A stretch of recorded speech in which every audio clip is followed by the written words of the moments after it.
लेकिन माटी में मिलने से पहले कुछ कर जाओ। मिलना तो माटी में है, लेकिन माटी में मिलने से पहले एक आकृति बन जाओ, एक आध मूर्ति बन जाओ, एक आध कुछ बन जाओ। और जब बन गए ना तो कहता हूं मैं बार बार, एक बार नहीं 1000 बार, हंस के मरा कोई कोई, कोई रो रो के मरा। हंस के मरा कोई कोई, कोई रो रो के मरा। जिंदगी जी उसने जो कुछ होके मरा, जिंदगी जी उसने जो कुछ होके मरा। जीवन में आए हो तो कुछ ना कुछ कर जाओ। मधुवर कैटब पुरानों में मर गए, लेकिन आज भी मधुवर कैटब जिंदा है। संभल जाओ, संभलने का वक्त है। आज हम उस ज्ञान की सीढ़ी की ओर चल रहे हैं। जन्मजय बड़ी भावुकता से, बड़ी श्रद्धा से, बड़ी करुणा से उन देवी महिमा को श्रवण कर रहे हैं। और वेदाव्यास जी महाराज अपने वाणी से जन्मजय को कथा श्रवण करा रहे हैं। जन्मजय बार बार कह रहे हैं, गुरुदेव उस प्रायश्चित की अग्नि से यदि मुझे ज्ञान की प्राप्ति हुई तो अपना कल्याण कर लेना चाहिए। कब कर लेना चाहिए? जब समय है तब। और समय यदि निकल गया तो फिर पछताने के अलावा कुछ बचता नहीं है। और गलतियां हर किसी इंसान से होती है, हर किसी से गलती होती। यदि गलती होने पर यदि ज्ञान हो जाए, जैसे एक नन्हा बालक, छोटा सा बालक घर में होता है, वो बालक बार बार उस घर में एक दीपक रखा होता है। दीपक की लो को देखता है कि ये कोई मिठाई है, ये कोई चॉकलेट है। वो दीपक की लो की ओर जाता है, अंगार की ओर जाता है, बार बार जाता है। हम रोकने का प्रयास करते हैं, लेकिन वो बार बार, वो नन्हा बालक को, वो नन्हा शिशु बार बार जाता है। आप रोकने का प्रयास करते हो, आपकी नजर झुका करके वो बालक को उस दीपक की लो की ओर चला जाता है। क्यों जाता है? कि ये कुछ मिठाई है, ये कुछ लड्डू है, ये कुछ तो भी खाने की वस्तु है। और न जाने कैसे आपकी नजर झुका करके वो बालक को दीपक की लो के पास जाता है, और उसको जैसे ही पकड़ना चाहता है तो दीपक की लो उसे जला देती है। उसे ज्ञान आता है कि संसारी की मेरी माता मुझे क्यों रोक रही थी, कि बेटा ये आग है, आग ये जला देगी। लेकिन मैंने अपने माँ की बात नहीं मानी और मैं प्रयास करने लगा, लेकिन नजर झुका करके, ध्यान से सुनना बंधु, ओ मेरे प्यारे बंधु, अरे आप तो मेरे ही हो, आप तो मेरे ही हो, और मैं तुम्हारा ही हूं। और आप लोगों के लिए मैंने आज कलेक्टर महोदय से, दीवा एसपी सर से मिलने का प्रयास किया। आज मैं मिल के भी आया हूं। क्यों मैंने अपने गांव में बुलाने के लिए इच्छा रखी जानते हो? वो भी आपके जैसे ही थे किसी गांव में। मैं किसी से मिलने के लिए भी कभी पीछे नहीं रहता। अच्छे काम के लिए कभी पीछे मत रहो। मुंह छुपाते हो जो गलत काम करते हैं, अच्छे काम करते हो डंके की चोट पर कहीं पर भी जाके खड़े हो जाओ। आज हम फैजल सर से मिलके आए, बात रखी हमने अपनी, हमें हमारे गांव में चाहिए। मुझे पूछा क्यों चाहिए? मैंने कहा मेरे गांव के बच्चे आपके जैसे बनना चाहते हैं, और मैं अपने गांव के बच्चों को आप जैसा बना हुआ देखना चाहता हूं, इसलिए मैं अपने गांव में बुलाना चाहता हूं। ये बात मैंने रखी थी, इससे पहले भी गया था। आज कलेक्टर है महिला महोदय, समय नहीं दे रही थी मिलने का, उनके जो थे ना समय नहीं, लेकिन हमने कहा मिलना है, हम मिलेंगे। जब मिलने के लिए गए तो खड़े खड़े हमने बात की, लेकिन जब हमने अपनी बात रखी कि हम ये देवी पुराण क्यों कर रहे हैं, बेटी बचाओ बेटी पढ़ाओ, तो बोले इसमें हम क्या करेंगे, इसमें मेरा क्या सहयोग। मैंने कहा मैडम जी आपसे पैसे मांगने नहीं आया हूं, आपने चाहा होगा कि ये मांगने आए होंगे, ये नंद किशोर मांगने वाला नहीं है।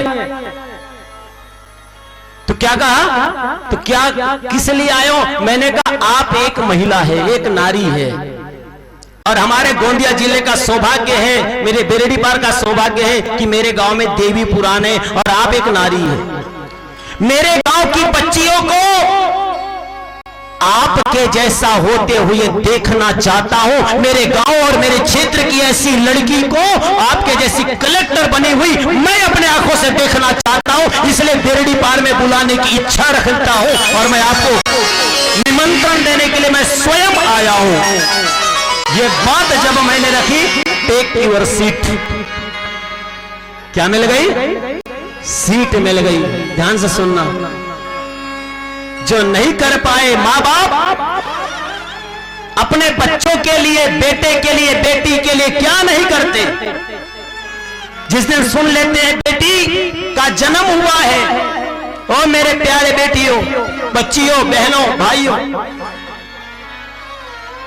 अपना सुख, अपना ऐश्वर्य छोड़ देते हैं और तुम्हारे पीछे जी जान एक लगा देते हैं। स्वयं फटे पुराने कपड़े पहनते हैं। जब दिवाली का समय आता है, पत्नी कहती है मुझे सुंदर साड़ी चाहिए, पत्नी के लिए सुंदर साड़ी आ जाती है। बच्चे चाहते हैं कि मुझे फटाके चाहिए, बच्चों के लिए फटाके आ जाते हैं। लेकिन वो पिताजी अपने पैर की फटी पुरानी चप्पल को नई चप्पल तक नहीं ले सकता है। ये तुम्हारे लिए, तुम्हारे सुख के लिए, तुम्हारे ऐश्वर्य के लिए वो पिताजी अपने लिए चप्पल फटी वाली पहन करके अपने जीवन को, लेकिन पत्नी के लिए साड़ी ले देता है। सच्चाई उजागर कर रहा हूं, ध्यान से सुनना। कथा तो बहुत है, मैं चाहूं तो 1 साल तक आपको कथा नहीं सुना सकता, लेकिन समय मिला है मुझे। बेटी बचाओ, बेटी पढ़ाओ। मां बाप अपने बच्चों में वो सपना देखते हैं। क्या सपना देखते हैं? कि बेटा मैं तो नहीं बन सका, जो मैं चाह रहा था वो मैं तो, अरे बोलते क्यों नहीं? अरे आप मेरे ही हो, अपने ही हो, मेरे जैसे ही हो। जिस समय बन जाओगे ना, उस समय समझूंगा मेरे झोली में मेरी दक्षिणा आ गई। मुझे न तुम्हारी ओट चाहिए न नोट चाहिए। जिस दिन मेरा दक्षिणा संकल्प पूरा होगा, जिस दिन आप लोग ये मैं सपना देखा हूं और जिस दिन आप जाते नजर आओगे, मैं कहूंगा मेरे गांव का बच्चा है, और आप कहोगे कि हमने देवी पुराण में सुने थे, आज हमने संकल्प किया वैसा बनने का और ऐसा बनकर दिखाया। उस दिन मेरे झोली में आपका दक्षिणा आ जाएगा, बिल्कुल दक्षिणा आ जाएगा।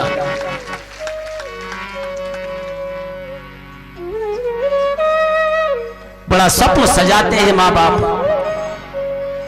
मां भी बड़ा स्वप्न सजाती है कि मेरी बेटी तू पढ़, दुखी भी है, बुखार भी है, लेकिन बेटी से कहती तू बेटा पढ़ाई कर, मैं काम करती हूं। क्यों? क्योंकि वह मां ने अपने बेटी में, अपने बिटिया में वो स्वप्न देखा है। क्या स्वप्न देखा? कि मेरे जैसी ही मेरे साथ पढ़ने वाली ऑफिसर हो गई, लेकिन मेरे साथ परिस्थिति ऐसी न होने के कारण मैं यहां रह गई। लेकिन कोई बात नहीं बेटा, जो मैं नहीं कर पाई वो तू मुझे कर कर बता दे। मेरा आज त्याग तेरे सुख में मुझे आनंद नहीं, परम आनंद मुझे देगा, परम आनंद मुझे देगा। तो माँ बाप अपने बच्चों में वो सुख देखते हैं, इसलिए तुम्हारे लिए बेटा जी जान एक लगा देते हैं। और आजकल की युवा पीढ़ी तो देखो महाराज, पिताजी पैसा देते हैं, आप लोग क्या करते हैं जानते हो? अच्छा बनकर दिखाओ कि पिताजी स्वाभिमान के साथ चल सके और स्वाभिमान के साथ कह सके, गांव के लोग भी ऐसे स्वाभिमान के साथ कह सके कि ये हमारे गांव का है, ये हमारे स्थान का है। ऐसे स्वाभिमान के साथ कह सके। स्वाभिमान को जगाओ, अहंकार को नष्ट करो, क्योंकि जगत जननी अपने भक्तों का हमेशा कल्याण करने वाली होती है। और नाना रूपों में, नाना स्वरूपों में जगत जननी इस धरा धाम पर विराजती है। कुछ लोग पति पत्नी के संबंध के विषय में बोलते हैं।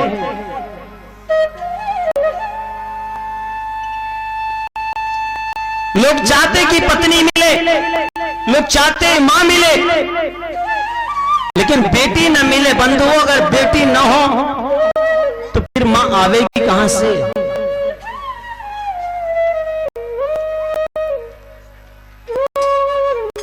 बेटी न हो तो मां आवेगी कहां से?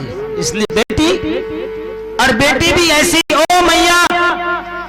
अब बेटी का मतलब ऐसा बेटी न सुनना जो संस्कारवान बेटी हो, राधा के जैसे, रुक्मणी के जैसे, सीता के जैसे, सावित्री के जैसे।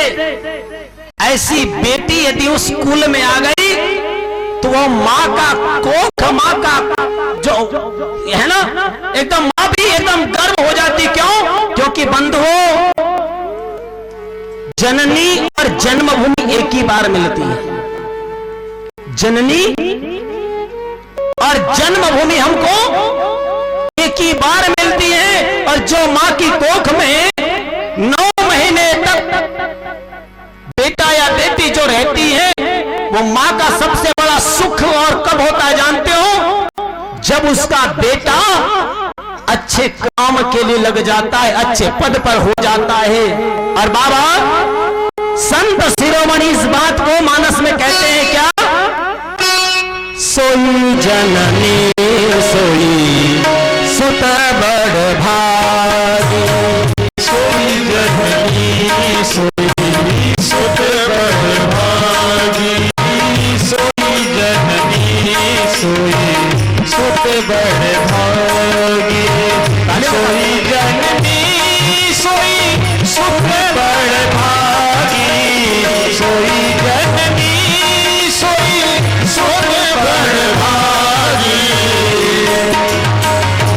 जो मातो पितु चरण अनुरागी, जो मातो पितु चरण अनुरागी, सोई जननी सोई सुत बड़ भागी। वो जननी की बड़भागी कब है? जब ऐसा सुत उस घर में हो, ऐसा बालक उस घर में हो। उस मां की कोख जो है वो धन्य हो जाती है जिस दिन दिव्य बालक का, दिव्य बालिका का जन्म उस मां की कोख से होता है। तब वो मां की कोख क्या हो जाती है? क्या हो जाती है? धन्य हो जाती है। और एक बात मेरे बंधुओं, कभी कभी पुराण करने जाते तो लोग हमसे कहा करते हैं, गुरुदेव भगवान जो है अखंड ब्रह्मांड अधिपति, भारतवर्ष में ही भारत की माता की कोख से ही क्यों जन्म लेते हैं? भारत में क्यों जन्म लेते? भगवान के जो 24 अवतार हुए हैं वो भारत में ही क्यों? जानते हो क्यों? अन्य इसमें नहीं है, अन्य इसमें है ही नहीं। उसका कारण बताओ, ध्यान से सुनो मेरी माताओं, ओ मेरे प्यारे बच्चों। कोई भी वस्तु यदि ऊपर फेंको तो कहां गिरती है? नीचे। कोई भी वस्तु यदि ऊपर फेंको तो गिरती कहां है? नीचे गिरती है। कारण क्या है? कारण क्या है? कारण क्या है? ओ साइंस के विद्यार्थियों, कारण क्या? ऊपर फेंकने वाली वस्तु नीचे क्यों आती है? क्योंकि पृथ्वी का गुरुत्वाकर्षण बल अपने ओर, बोलो ना जोर से, खींच लेता है। तो ऊपर जाने वाली वस्तु नीचे आती है। तो ब्रह्मांड का अधिपति, ब्रह्मांड का नायक इस पृथ्वी पर खींचकर कैसे आता है? एक मां के कारण। एक मां के सुकृत कर्म है, एक मां के ऐसे गुण है, ऐसे सुकृत कर्म है, ऐसे सुकृत कर्म के कारण अखंड ब्रह्मांड का नायक इस भारत मां की कोख में, इस नारी की कोख में पुत्र बनकर के आपके आंगन में खेलता है, आपके आंगन में डोलता है। तुम लोगों के कारण, उस मां के कारण, क्योंकि मां में वो ताकत है, मां में वो सामर्थ्य है, मां में वो शक्ति है कि ब्रह्मांड की अधिपति, ब्रह्मांड की परमात्मा को भी अपना बेटा बना सकती है। शक्ति के नहीं, लेकिन किस्सा ऐसी है, 5 किलो का पत्थर लिया और 5 किलो का लकड़ा लिया। तुरकर जी 5 किलो 10 किलो का पत्थर लिया और 10 किलो का लकड़ा लिया और दोनों को जाकर के पानी में फेंक दिया। दोनों का वजन बराबर था साठी जी, 10-10 किलो का। लेकिन जब गया गंगा किनारे तो जाकर मैंने देखा कि पत्थर को भी फेंका, दोनों का वजन बराबर है, लेकिन पत्थर डूब गया है और लकड़ा है कि नहीं। कल कवलीवाड़ा जाकर देखना, पत्थर लेना और लकड़ा लेना, लकड़ा तैरने लग जाएगा और पत्थर डूब जाएगा। इसलिए तो हम कहते हैं हमेशा, क्योंकि 16 साल हो गए यहाँ पर राधे राधे ही चलता है, तो फिर आज क्यों न राधे राधे हो, क्योंकि पत्थर की राधा प्यारी, पत्थर के कृष्ण मुरारी। अगर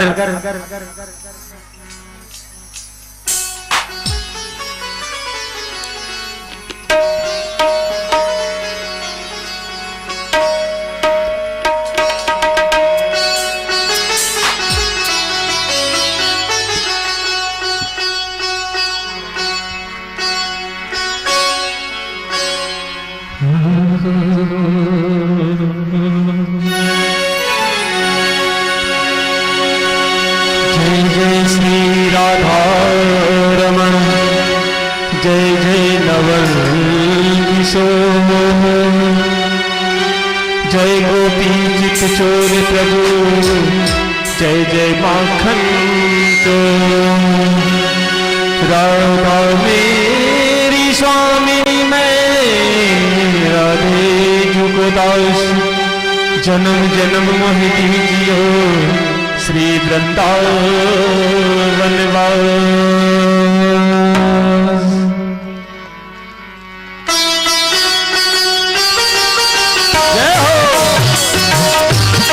तालियों के साथ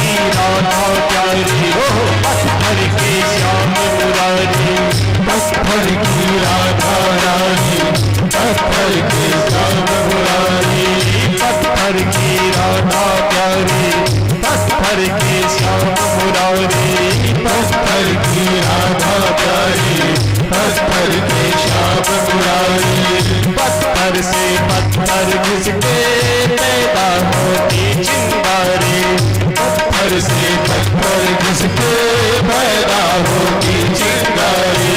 पत्थर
10 वनवास को भेजा राम लखन दोनों को पत्थर सीने पे रख दशरथ ने पत्थर सीने पे रख दशरथ ने पत्थर सीने पे रख दशरथ ने पत्थर सीने पे रख दशरथ ने जुदाई का एक पत्थर सहादेव जी माने कैसी लीला रची कुदरत ने हो कैसे लीला रची कुदरत ने पत्थर बन पे पड़ा जिसमें ठाकुर बसा पत्थर बन पे पड़ा जिसमें ठाकुर बसा पत्थर के जगह जगह पे पत्थर के जगह जगह पे बोले भंडारी पत्थर की राधा प्यारी पत्थर की श्याम मुरारी पत्थर की राधा प्यारी पत्थर की श्याम मुरारी पत्थर से पत्थर जिसमें पैदा होती चिंगारी पत्थर की नारी अहिल्या तब से श्री राम ने तारी पत्थर के मठ पे बैठी माँ मेरी शेरा वाली पत्थर की राधा प्यारी पत्थर की श्याम मुरारी पत्थर की राधा प्यारी पत्थर की श्याम मुरारी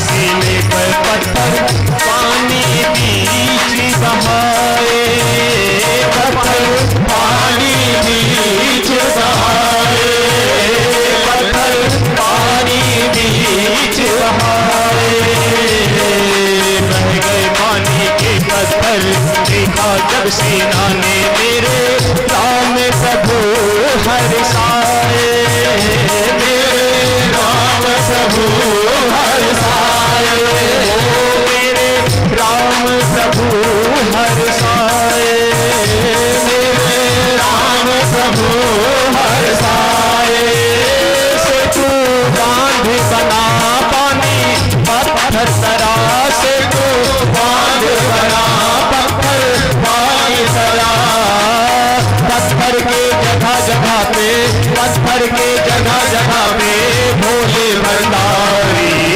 पत्थर की राधा प्यारी पत्थर की श्याम मुरारी पत्थर की राधा प्यारी पत्थर की श्याम मुरारी पत्थर से पत्थर जिसके पैदा होती चिंगारी पत्थर की नारी अहिल्या पर से श्री राम ने तारी पत्थर के मठ में बैठी माँ मेरी शेरा वाली पत्थर की राधा प्यारी पत्थर की श्याम मुरारी पत्थर की राधा प्यारी पत्थर की श्याम मुरारी पत्थर की राधा प्यारी पत्थर की श्याम मुरारी पत्थर की राधा प्यारी पत्थर की श्याम मुरारी पत्थर से पत्थर कुछ पैदा होती चिंगारी पत्थर की राधा प्यारी पत्थर की श्याम मुरारी पत्थर की राधा प्यारी पत्थर की श्याम मुरारी पत्थर की राधा प्यारी पत्थर की श्याम मुरारी। बोली राधा रानी की जय हो।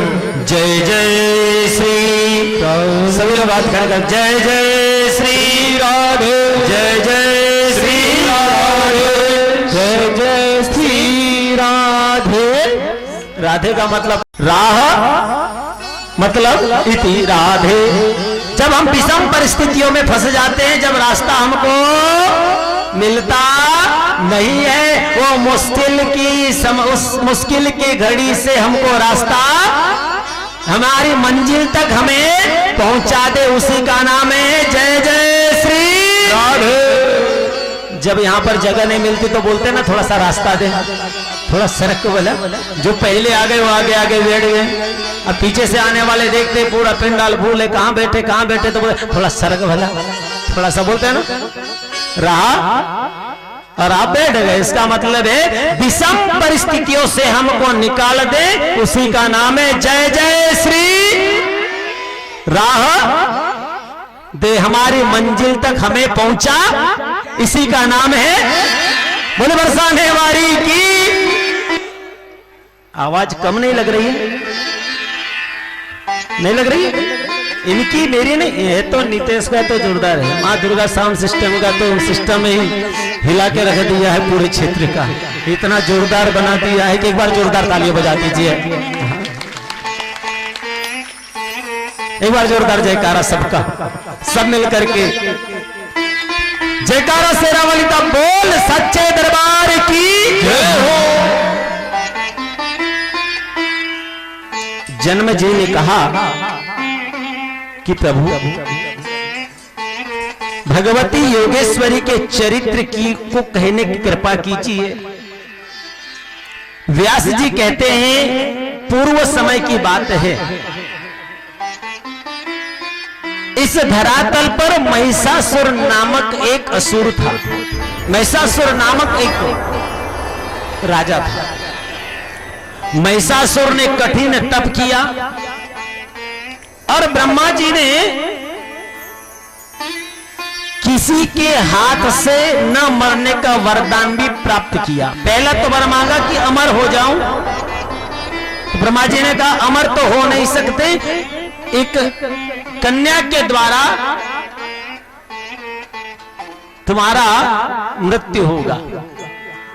राजा जन्मेजय ने कहा कि गुरुदेव, ये महिषासुर किसका पुत्र था और उस महाबली दैत्य की उत्पत्ति कैसे हुई और उस महिषासुर का महिष रूप कैसे मिला, थोड़ा विस्तार से बताइए। बंधुओं, मन मिले तो मेला कीजिए, तन मिले तो चेला। मन मिले तो मेला कीजिए, तन मिले तो चेला, और ज्ञान मिले तो सद्गुरु कीजिए, नहीं तो भला अकेला। दैत्य के जो गुरु है ना शुक्राचार्य जी, पहले देवता और दानव ये भाई भाई थे। ध्यान से सुनना, ये भाई भाई है। ऋषि कश्यप के संतान हैं। ऋषि कश्यप की 13 पत्नी थी और 13 पत्नी में से, ध्यान से सुनना बंधुओं, कश्यप ऋषि की 13 पत्नी किसकी पुत्री है? दक्ष प्रजापति की पुत्री है। दक्ष प्रजापति की 60 कन्याओं का वर्णन मैंने श्रवण कराया, जिसका वर्णन मैं आप लोगों को करा रहा हूं। धर्म के पुत्रों का वर्णन इस प्रकार है: भानु, विद्योत, कुकुब, स्वर्ग, विश्वेगण, स्वाध्यागण, मरुत्वान, जयन, मुहूर्तिक, मनोरथ, द्रोण, प्राण, ध्रुव, अर्क, अग्निदोष, वसु और विश्वकर्मा, ये धर्म के पुत्र हैं। अंगीरा की पत्नी से स्वधा, अंगीरा की पत्नी से स्वधा, स्वधा से हुए पीतर, पितरों के लिए बोलते हैं ना स्वधा। कद्रु से हुए नाग, पतंगी से पक्षी आदि पैदा हुए। चंद्रमा की 27 पत्नियां थी। कितनी? 27 पत्नियां थी, जिसे आप 27 नक्षत्र कहते हैं। अश्विनी से लेकर रेवती तक, जिसमें जन्म के मूल के 6 और पंचक के 5, ये 27 नक्षत्र माने जाते। ये चंद्रमा की पत्नियां मानो। 27 पत्नियों में से किसी को संतान नहीं है। शिव पुराण में मैंने कथा श्रवण कराई है, क्योंकि चंद्रमा 27 पत्नियों में से सबसे ज्यादा रोहिणी को ही प्रेम करते थे। और रोहिणी जाकर के पिताजी को कह दिया, पिताजी ये मेरे साथ अन्याय कर रहे हैं। दक्ष ने आकर समझाया, लेकिन चंद्रमा ने बात नहीं मानी। दक्ष ने जाकर के चंद्रमा को श्राप दिया कि तुम क्षीण हो जाओ, तुम जाकर क्षीण हो जाओ। राम से चंद्रमा क्षीण हो गए। चंद्रमा प्रायश्चित की अग्नि में जलने लगे और जल करके चंद्रमा ने भगवान शिव जी का ध्यान किया, शिव जी की उपासना करी। जानते हो, शिव जी प्रसन्न हो गए।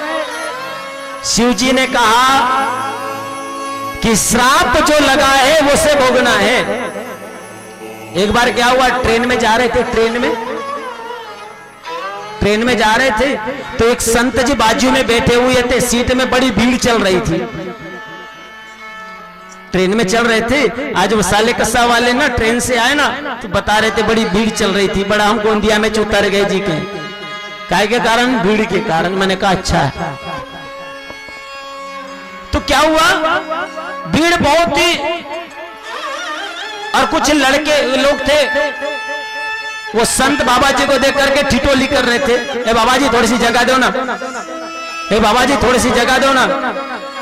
तो कुछ लड़के लोग थे, युवा ताकतवर, तो बूढ़े से संत को कह रहे थे, मजा ले रहे थे उसके। ए थोड़ा सा सरक सरक बाजू। अरे मैं पहले बैठा हूं और मैं बूढ़ा हूं, मैं बूढ़ा हूं। मुझे आप तो जवान हो लेकिन आप बूढ़े हो, मैं बूढ़ा हूं, मुझे बैठने दो। तो मजा ले रहे थे, मजा ले रहे थे। बाबा जी चिढ़ गए, बाबा जी चिढ़ गए। अरे बच्चों बोले ज्यादा मत छेड़ो, मैं तो एक श्राप दे दूंगा। ज्यादा छेड़ने लगे तो कहने लगे, बाबा जी क्या कहने लगे, संत जी कहने लगे, मैं तुमको श्राप दे दूंगा। बाजू में एक बाबा जी बैठा था। काई की है, काई की है, कौन सी वाली है? बाजू में बैठने वाला ने क्या सुना, मैं शराब दे दूंगा। तो बाजू वाला था, दे दो दे दो दे दो, लाइन में मैं भी हूं, दे दो। संत जी कह रहे थे मैं शराब दे दूंगा। बाजू वाला बैठने वाला सुना, मैं शराब दे दूंगा। बोले ये शराब दे दूंगा बोलता है, ये लड़के लोगों की काम की नहीं। बोले बाबा जी मेरे को दे दो, मैं पी लूंगा। धन्य बोल रहे थे श्राप दूंगा। बाजू में पीने वाले को पीने वाला तो अच्छा लगेगा ना, है ना? तो कभी भी ऐसी मजा मत लो। जरूरतमंद यदि कोई है तो पहले उसको बैठने दो, और उसके अंतःकरण की जो दुआएं तुम्हें मिलेगी वो कह नहीं सकता कि कहां काम आएगी, क्योंकि हम दया करते हैं। किसी ने कहा गुरुजी हमने इतना दया किया, क्या बताए हमको कुछ नहीं मिला। लेकिन दया का उल्टा करो। अरे बच्चों याद, दया का उल्टा करो। अगर आपने किसी अनाथ पर दया कर दी, किसी वृद्ध पर दया कर दी, जब भी वो ऐसे समय याद आएगा, ऐसा प्रसंग याद आएगा कि तुमको वो उसी समय याद कर लेगा। दया करो, वो जरूर तुमको याद करेगा। हमने किसी का जीवन में यदि भला किया, हमको भले ही कुछ न मिला हो, लेकिन भला का उल्टा करो, लाभ कहीं ना कहीं तो होगा। चंद्रमा प्रायश्चित की अग्नि में जल रहा है, चंद्रमा क्षीण हो गया। चंद्रमा भगवान शंकर जी की शरण में गए। बोली शंकर भगवान की। शंकर का मतलब है संकट को दूर, संकट को दूर कर, इति शंकर। जय शंकर, कांटा लगे ना, जय शंकर। भगवान शंकर जी आए, प्रसन्न हुए। श्राप तो श्राप है, लेकिन चंद्रमा से कहा कोई बात नहीं, तेरा श्राप थोड़ा थोड़ा दूर होगा। एक एक दिन तुम्हारी कला बढ़ेगी, जब पूर्णिमा आ जाएगी तब पूर्ण रूप से हो जाओगे। शुक्ल पक्ष में एक एक कला तुम्हारी बढ़ेगी और कृष्ण पक्ष में एक एक कला तुम्हारी कम होगी। और भगवान भूत भावन भोलेनाथ चंद्रमा के नाम से ही हमेशा हमेशा के लिए सौराष्ट्र में अर्थात गुजरात में सोमनाथ के नाम से, क्योंकि चंद्रमा का एक नाम क्या है? सोम। सोमनाथ के नाम से सदा सदा के लिए विराजित हो गए। बोलिए सोमनाथ महादेव की जय। हर हर महादेव। काल हर, कष्ट हर, दुख हर, दारिद्र हर। बोले शंकर भगवान की जय।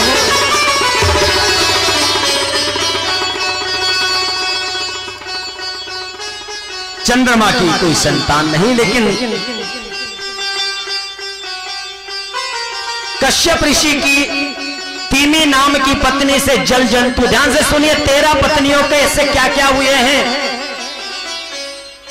तीमी नाम की पत्नी से जल जंतु, शर्मा नाम की पत्नी से नाखूने वाला पशु, सुरभि से खुरों वाला पशु, तामरा से पक्षी, मुनि से अप्सराएं, क्रोध वर्षा से सर्प, ईला कश्यप ऋषि की पत्नी है जिससे वृक्ष हुए हैं। ईला से वृक्ष, सुरमा से राक्षस, अनिष्टा से गंधर्व, काष्ठा से घोड़े और धनु से हुए दानव। कश्यप ऋषि की पत्नी है धनु और धनु से हुए हैं ये दानव। कौन कौन? रंभ और करंभ। कश्यप ऋषि की पत्नी धनु, धनु से हुए हैं दो दानव जिनका नाम है रंभ और करंभ।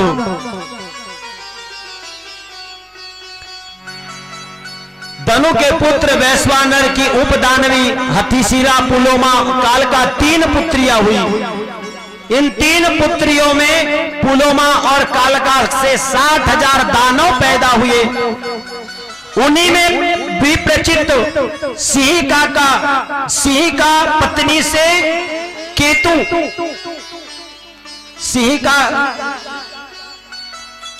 राहु और केतु जो है कहते हैं ना, राहु और केतु का पहला नाम था स्वर्ण भानु। क्या नाम था? स्वर्ण भानु। देवताओं की पंगत में जाकर बैठ गया। एक कथा भागवत में भी आती, शिव पुराण में भी आती, देवी पुराण में भी है। देवताओं की पंगत में जाकर बैठ गया, अमृत पान कर लिया। अच्छे व्यक्तियों की पहचान भोजन करते समय हो जाती है। भोजन करते समय उसके घर की पहचान हो जाती है, बोलते समय उसकी ज्ञान की पहचान, चलते समय उसके चरित्र की पहचान हो जाती है, उसके चाल से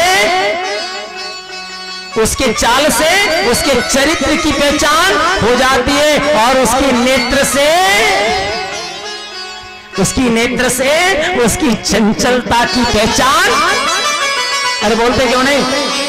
भोजन करते समय भोजन करते समय बराबर पहचान हो जाती है कि ये भोजन करने वाला असुर है, देव है या दानव है। हम इतना भोजन इतना कमाते काहे के लिए? जीने के लिए, उदर निर्वाह के लिए। कम से कम बंधुओं, भोजन करते समय शांति के साथ भोजन करो। इतने उठा-पटा करते हो काहे के लिए? और कोई व्यक्ति किसी से संतुष्ट होता ही नहीं, लेकिन भोजन जब कर लेता है अपने आप संतुष्ट होता है, कहता है नहीं जी अब हो गया संतुष्टाम पूर्णम। क्या कहते हैं? पूर्णम। भोजन से ही मनुष्य संतुष्ट होता है। और जिसने 2 समय का भोजन, जो भोजन यदि समय समय पर यदि सही नहीं किया तो उसका कमाना ही बेकार है। मैं बोलता हूं, कई जोड़ जोड़ करके मेरा बेटा ला हो ना बेटी ला हो, जोड़ जोड़ के रखते हो, पीठ को भी नहीं खाते हो। अरे स्वयं खा लो, स्वयं तृप्त हो जाओ, और जो कुछ बच गया वो तुम्हारे इसका। जब कुछ लेकर नहीं आए थे तब भी तुम्हारे पास है, चले जाओगे तो भी तू उनके पास रहेगा। अपने आत्मा को दुखा करके कोई काम मत करो, संतुष्ट हो जाओ पूर्ण रूपेण। और हुआ ये, स्वर्ण भानु देवताओं की पंगत में जाकर बैठ गया। भोजन करने का एक नियम होता है, कभी ब्राह्मणों के साथ कभी संतों के साथ भोजन करो। कभी मौका आया होगा, कभी एक बार तो भी संतों के सानिध्य में जाकर भोजन करने बैठो, देखो उनके भोजन का तरीका।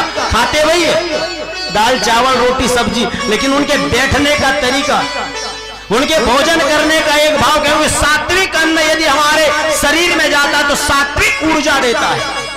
और सात्विक ऊर्जा मिलने का मतलब जहां आप बोलोगे वहां धारा प्रवाह चलती रहेगी। और कल कल कल कल कर खाते रहोगे, खाते समय चिलचिल। पर तुमने कभी चिंता की है उस मां की, उस पत्नी की, कि जिसने स्वयं आग के पास में रह करके अपने आप को तपाया, अपने हाथ को जलाया, रोटी जल बनाते बनाते हाथ को जलाया, आग के पास में तप करके आपको रोटी ला करके दी परोसी, और आप उनके सामने कल कल कल कल करने लगते हो, काव काव काव काव करने लगते हो। नमक कम हो गया, मिर्ची कम हो गई, थाली उठाकर फेंक दिया, हैं? सब्जी उठाता है सब फेंक दिया। कभी चिंता कर रहे हो अपने? अरे स्वयं तो भूखे रह करके तुम्हारे लिए भोजन बनाया है, और तुम काव काव काव कर, जिंदगी तुम्हारी काव काव करने में निकल जाएगी। इसलिए देवी पुराण का महत्व को जानो, समझो, जीवन में उतारो। भोजन तो कम से कम संतुष्टि लायक करो, शांति के साथ भोजन करो। अन्नम पुष्टि, अन्न का जो एक एक रस है, एक एक इंद्रियों तक जाने दो, एक एक इंद्रियों तक वो रस जाने दो। एक बार हुआ क्या जानते हो? अपन लोग किसान हैं, एक गांव में एक किसान की भैंस जो है ना वो चारा नहीं खा रही थी। एक किसान की जो भैंस थी ना, वो रामटेक वाले भैया ऋषि, एक किसान था, वहां के किसान भैंस जो है ना वो चारा नहीं खा रही थी, पैरा नहीं खा रही थी। वो परेशान हो गया, डॉक्टर को बुलवाया, डॉक्टर ने 2-4 इंजेक्शन लगाया। इंजेक्शन से तो ठीक थी, मगर वो चारा खाने तैयार नहीं है। बहुत सारे लोग ज्ञानचंद आए, ज्ञान दिया अपना अपना, चारा नहीं खा रही, चारा नहीं खा रही, चारा नहीं खा रही है, पैरा नहीं खा रही थी, वो एक भैंस थी, बहुत मारा चारा नहीं खा रही करके। अरे खाना मैं दे रहा हूं खाना, लेकिन वो भैंस को आदत थी हरा वाला खाने की। अब वो दिखाई दे रहा था पीला पीला, अब वो आदत थी खाने का हरा वाला, कलर वाला खाने की आदत थी, दिख रहा था पीला पीला, इसलिए नहीं खा रही थी। एक ज्ञानचंद आया, अरे भैया बोले एक काम कर, तेरी भैंस को आदत है हरा हरा खाने की, तो हरा वाला चश्मा लेके आ, भैंसी को पहना दे, उसको जब हरा हरा दिखेगा तो खुद ही हरा वाला चारा समझ करके खा लेगी, वो चारा भी चला जाएगा और तेरा काम वही जगत जननी मैया की। अरे कभी कभी ना थोड़ा अच्छा लगे तो ऐसे थोड़ी ना ताली बजा दिया करना, तो मेरे को भी लगेगा कि कम से कम हाँ ठीक है, ये आपके लिए तो ये है। तो भोजन करते समय थोड़ा जल को घुमा लेना चाहिए, एक आसन पे बैठ करके भोजन करना चाहिए, भोजन करते समय व्यर्थ की बातें नहीं करना चाहिए, और बड़े शांति के साथ भोजन करना चाहिए, नियम है भोजन का। स्वर्ण भानु चला गया, अब अमृत देवताओं को पिलाया जा रहा था, वारुणी मदिरा राक्षसों को पिलाई जा रही थी। स्वर्ण भानु जान गया और देवताओं की पंगत में बैठ गया। जो तृप्त होता है ना वो तृप्त ही नजर आता है, जिसको कभी खाने को मिला नहीं ना वो कैसा करता जानते हो ना।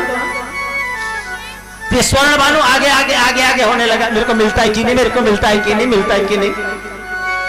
देवता लोग पहचान गए, ये हमारी पंगत का, ये हमारी पंगत का नहीं है, अमृत यहां तक चला गया था।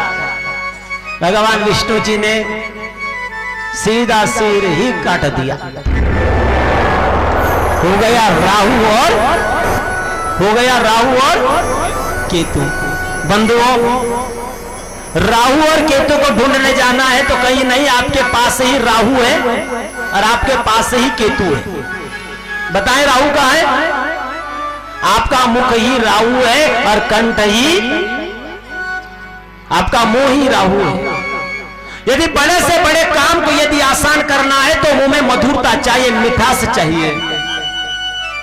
और छोटे से छोटे काम को यदि बिगाड़ना है, मुंह में राहु बैठ गया, मुंह से अपशब्द निकल गया, तो छोटा सा भी काम होने वाला। मुखमंडल में ही राहु है, मुखमंडल में ही केतु है। और आप सभी जानते हो मिठाई कितनी महंगी से महंगी मिठाई लो, कीड़ा एक दिन, चीटा एक ना एक दिन। बोलो ना, वो पीछे बैठने वाले भैया, हाँ मुझे दिखाई दे रहे हो आप लोग। मिठाई कितनी से कितनी महंगी क्यों ना हो, चीटा लगने वाला ही है। नमक कितना भी सस्ता क्यों नहीं हो, कीड़ा कभी लगता। मिठाई में कीड़ा लगता है, नमक में कभी कीड़ा लगता है कि नहीं। और देवताओं को अमृत में लगाया, मारोनी मदिरा में लगाई। लेकिन शुक्राचार्य जी के साथ घटना क्या हुई जानते हो? शुक्राचार्य पहले देवताओं के ही पक्ष में थे। क्यों? क्योंकि कश्यप ऋषि की ही संतान है दीति और अदिति। अदिति से देवता हुए और दीति से ही दैत्य हुए।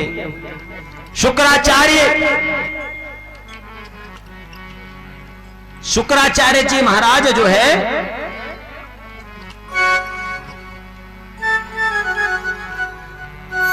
ख्याति, उनके नाम, उनके माताजी का नाम है ख्याति।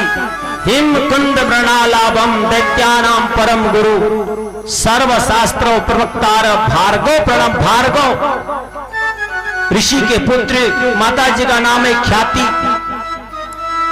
जो हम आज महामृत्युंजय जप का जाप कर रहे हैं, महामृत्युंजय की सिद्धि दैत्य गुरु शुक्राचार्य जी ने करी है। और इसका सबसे बड़ा प्रयोग राजा बलि के ऊपर किया गया, क्योंकि राजा बलि को देवताओं ने छल से मार दिया था। देवताओं को एक बार देवताओं ने बलि को मार दिया था। क्यों? क्योंकि मनुष्य को स्वार्थ अंधा कर देता है। और स्वार्थ के कारण मनुष्य, ये मेरा भाई है, ये मेरा सगा है, ये मेरी बहन है, हम ये सब भूल जाते हैं। और महाराज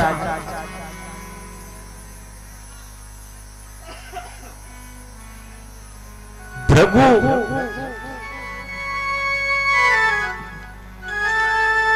दैत्य गुरु शुक्राचार्य जी तपस्या करने गए। उस समय क्या हुआ, देवराज इंद्र ने दानों पर चढ़ाई कर दी थी। विवाद हो गया था भाई भाई में। तो ये दानों लोग जो है ब्रह्मा के पास गए, ब्रह्मा ने शरण नहीं दी। विष्णु के पास गए, विष्णु ने शरण नहीं दी। इंद्र, वरुण, कुबेर सब देवताओं के पास गए, लेकिन किसी ने शरण नहीं दिए। जब असुर लोग शुक्राचार्य जी की माताजी ख्याति के पास गए, ख्याति को उन्होंने जब प्रणाम किया, शरण में आए हो, रक्षा करना मेरा, ख्याति ने उन्हें शरण दी।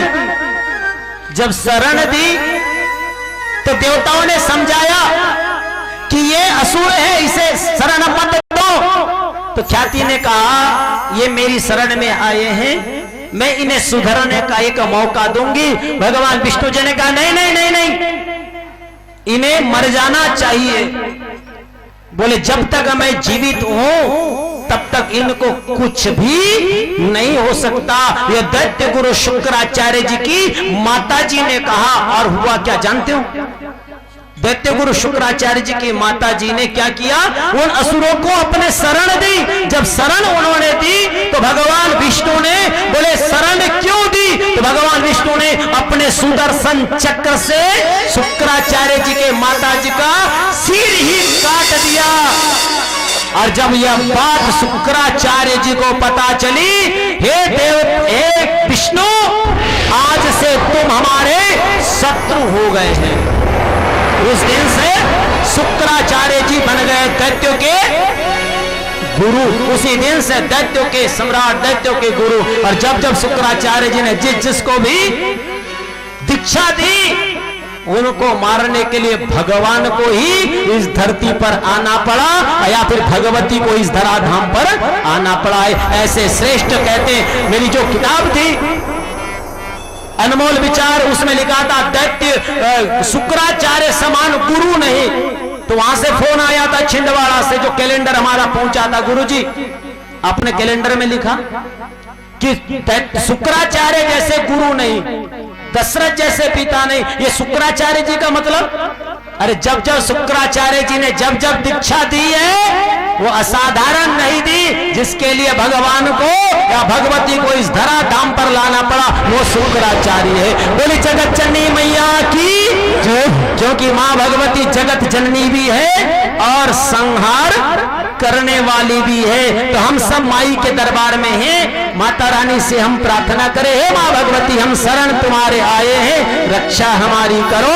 नीच मार्ग पर अच्छे मार्ग पर हम चलना चाहते, हमारा मार्गदर्शन करो। बोली जगत जननी मैया की जय। आइए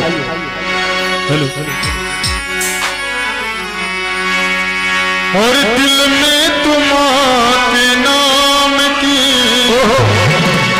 वो दिल में तुम्हारे नाम की जरा ज्योति जला के दे। आएगी आएगी आएगी सेना वाली माँ, सेना वाली माँ से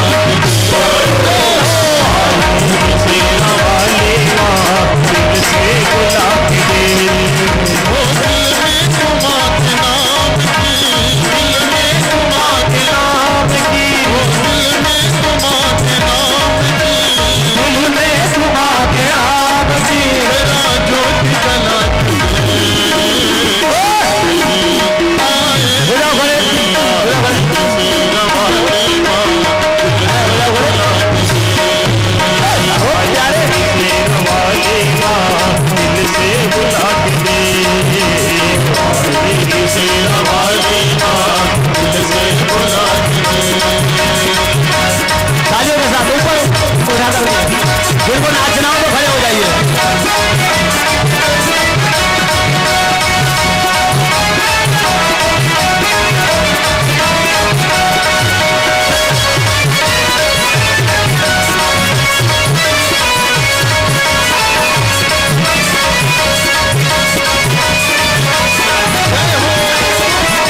हमारे साथ ऐसा घात करते हो?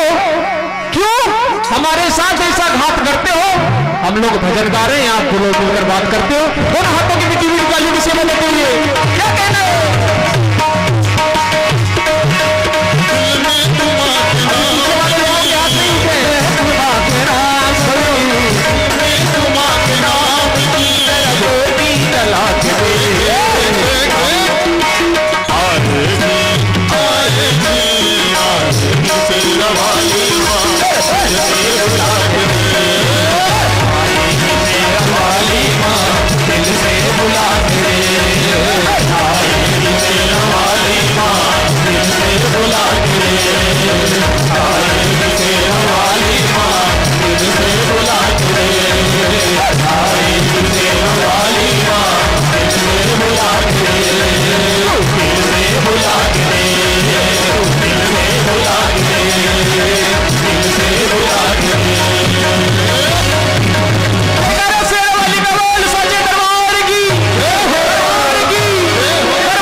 आज देवी जी का साक्षात दर्शन करने वाले आप लोग, वो दर्शन करने वाले हैं जो बड़े बड़े देवताओं को भी नसीब नहीं होता है।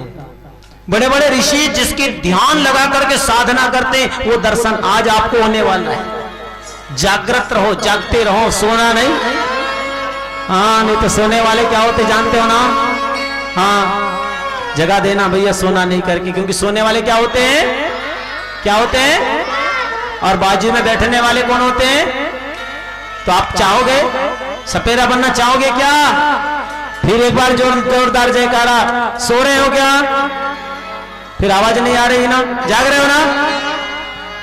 चलो जो सो रहे हाथ खड़ा करो।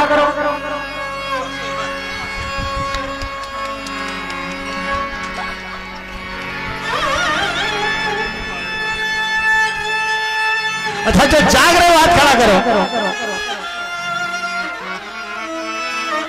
और जो सोए हुए हैं वो अपने हाथ नीचे ही रहने दो। जो सोए हुए हैं वो अपने हाथ नीचे ही रहने दो, अर्थात वो सोए हुए। कितने लोग सोए भैया दिखाओ?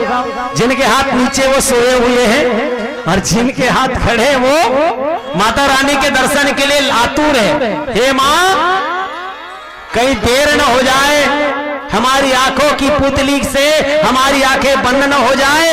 आज हम अपने सजल नेत्रों से इस ग्राम में दर्शन करने के लिए आए हैं। हे जगत जननी वैष्णो देवी, रतनपुर की महामाया, कांगड़ा की मां, किरनापुर की, लांजी की, और कहां कहां की, जहां नहीं गए हो वहां की मैया का दर्शन करने के लिए हम आए हैं। जय हो माई की, जय हो माई की, जयकारा शेरा वाली ता बोल सच्चे दरबार जय। चले महाराज कश्यप ऋषि की पत्नी धनु से हुए दानव, जग प्रसिद्ध दो पुत्र रंभ और करम्ब। रंभ और करम्ब ने जल में रह करके तप किया। रंभ प्रस्तुत दूध वाले वट वृक्ष के नीचे गया और पंचाग्नि की व्यवस्था करके तपस्या में लीन हो गया। बंधुओं, आप बड़भागी हो, अक्षय वट के नीचे बैठे हो। और मैं जब गया हूं तो 2 जगह अक्षय वट का दर्शन किया हूं। आपको सजल सरल अक्षय वट के नीचे कथा सुनने का फल होता है। अक्षय वट कहां है जानते हो ना? अक्षय वट है एक है इलाहाबाद में,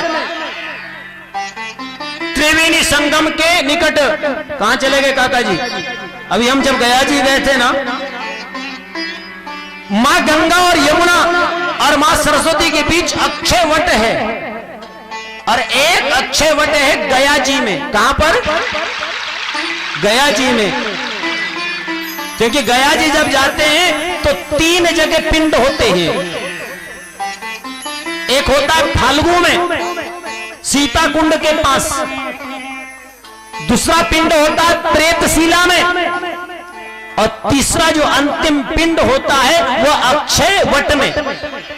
और हम अक्षय वट के नीचे कथा श्रवण कर रहे हैं, बाजू में ही अक्षय वट है। बाजू में अब दर्शन करेंगे तो ये जो वट की जो छाया है ये वट वृक्ष है, अक्षय वट। अक्षय वट और अक्षय तृतीया जिसकी कभी क्षय नहीं होती, उस दिन कुंभ होता है। कुंभ माने कलश। काय का कलश होता है? माटी का कलश होता है, उसे कहते कुंभ।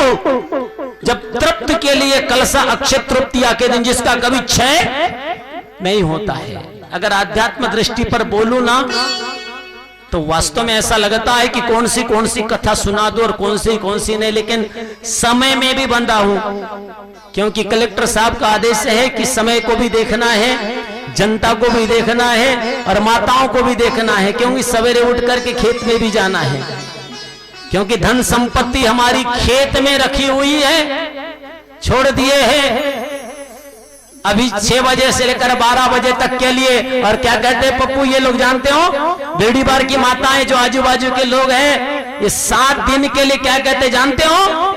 क्या कहते हो? खेत में लाखों की धन संपत्ति पड़ी है। अरे पड़ी है तो पढ़ने दो। क्यों? क्योंकि ये लोग कहती है तेरे भरोसे मेरी गाड़ी, तू जाने तेरा काम जाने। क्या कहते हैं? जिंदगी भर मैंने काम की संसारियों के लिए, अरे सप्ताह का समय मिलता है बेड़ी बार के लिए, फिर क्यों ना सप्ताह हो जाए। क्या कहती है? तेरे भरोसे मेरी गाड़ी, तू जाने तेरा काम जाने। तेरे भरोसे मेरी गाड़ी, तू जाने तेरा काम जाने। तेरे भरोसे मेरी गाड़ी, तू जाने तेरा काम जाने। काम जाने तेरा काम जाने, मेरे काम जाने तेरा काम जाने।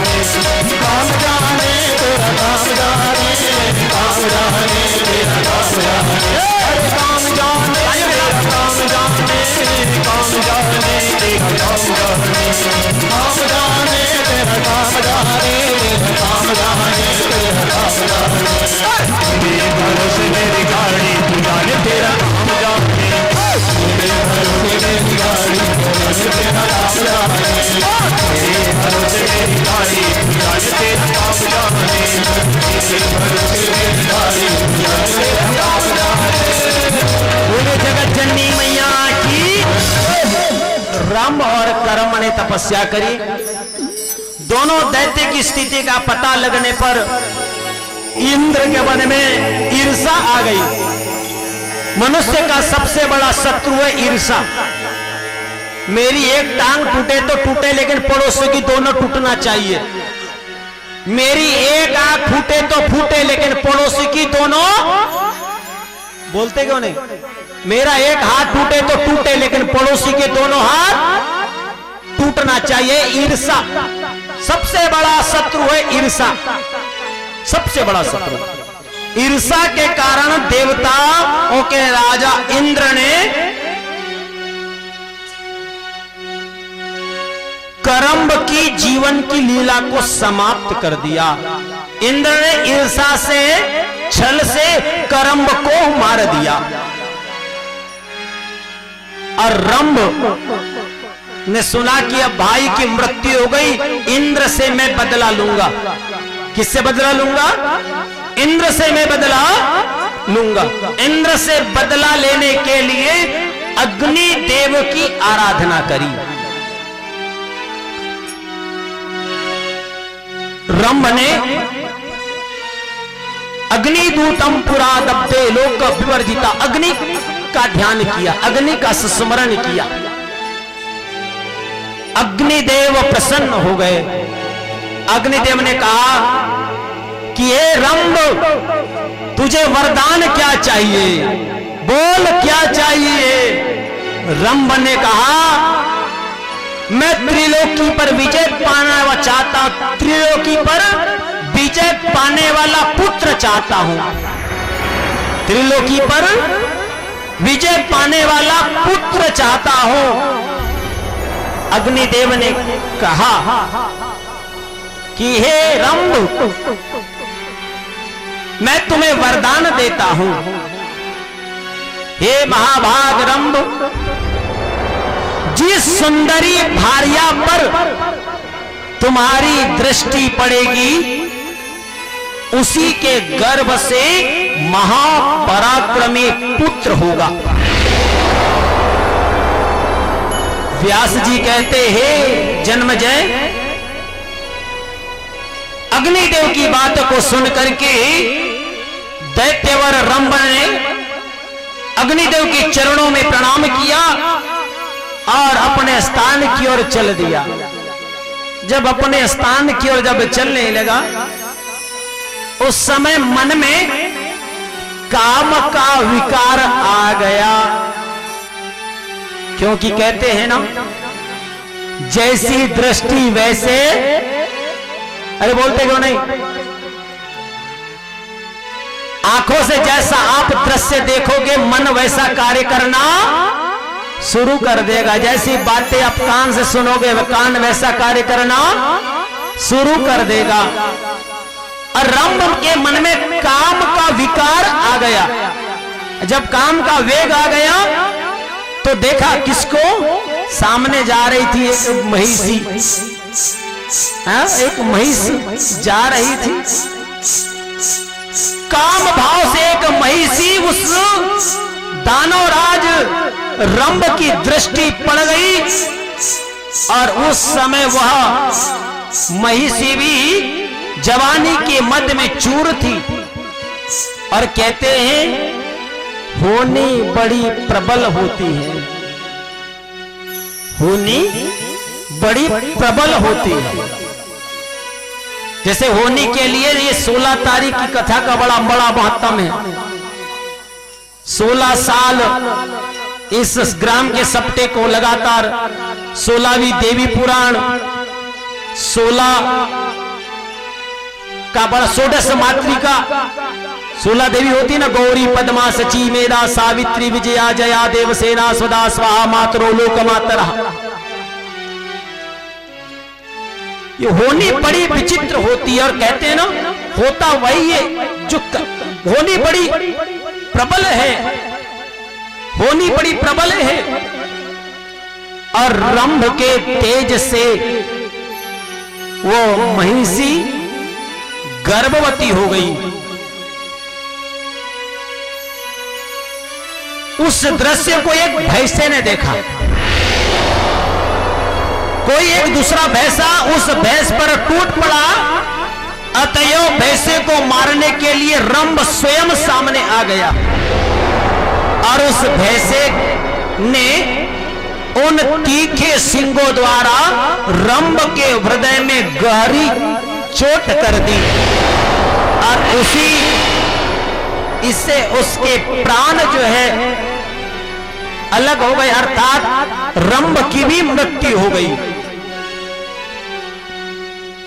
अपने स्वामी रंभ की मर जाने की बात सुनकर वो बेचारी महिषी भय से अत्यंत घबराकर एक वृक्ष के नीचे जाकर यक्षों की शरण ली और यक्षों के शरण में चली गई। उस भैंस की रक्षा करने के लिए यक्ष भैंसों का सामना करने के लिए तत्पर हो गए। यक्ष बाण बरसाने लगे। ऐसा बाण लगा कि उससे आहत होकर के भैंसा तुरंत ही प्राणहीन हो गया और पृथ्वी पर गिर गया। रंभ यक्षों का बड़ा प्रेमी था, अतः उन्होंने उस लाश को लेकर दाह संस्कार कराया। यक्षों ने रंभ का दाह संस्कार कराया और महिषी ने विचार किया कि मेरा जीवन भी बेकार है, मुझे भी अब सती हो जाना चाहिए। वो महिषी को अकल आ गई, ध्यान से सुनना। और महिषी ने विचार किया कि मैं भी अब क्या करूं, जब मेरा पति ही चला गया तो मुझे अब पुण्य मिलेगा कि उसकी शरण पर ही मैं बैठ जाऊं और मैं भी स्वाहा हो जाऊं। वो जलती हुई चीता पर बैठ गई। उस समय चीता के मध्य भाग से महाबली एक असुर निकला, जिसका नाम हुआ महिषासुर। क्या नाम हुआ? महिषासुर। और रंभ भी एक दूसरा शरीर धारण करके एक दूसरा असुर उत्पन्न हुआ जिसका नाम है रक्त बीज। रक्त बीज इन दोनों की उत्पत्ति रंभ और वो महिषी की चिता के अग्नि से हुई है।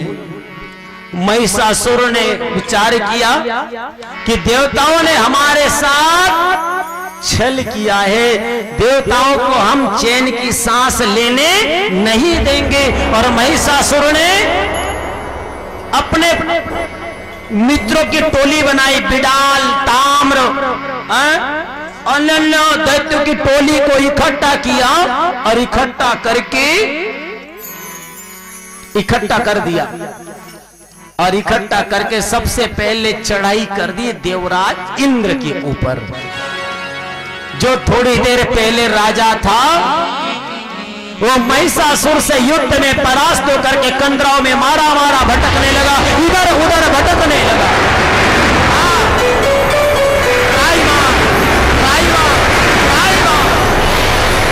भटकने लगा। महिषासुर का एक छत्र राज हो गया और दैत्यों की टोली भी इकट्ठा वहां हो गई।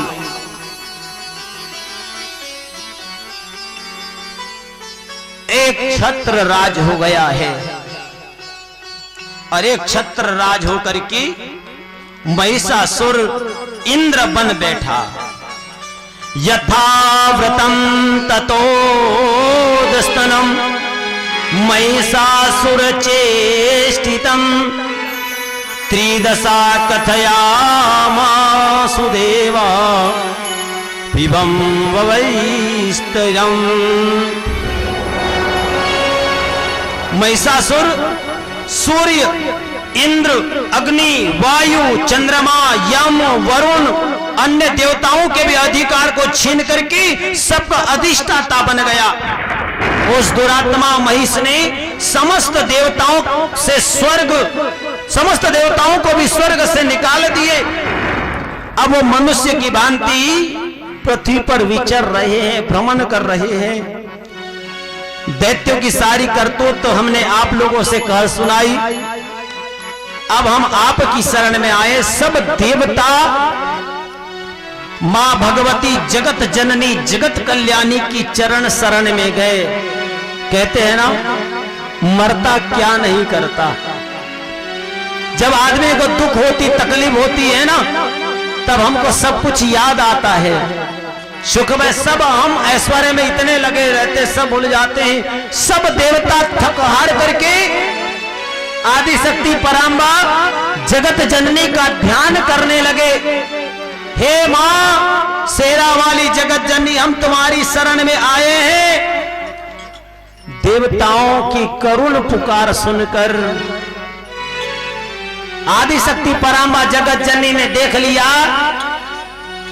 कि ये महिषासुर है, ये रक्त बीज है, ये तो है ही हमारे पुत्र। ध्यान से सुनना, ये भगवती जो है जननी भी है।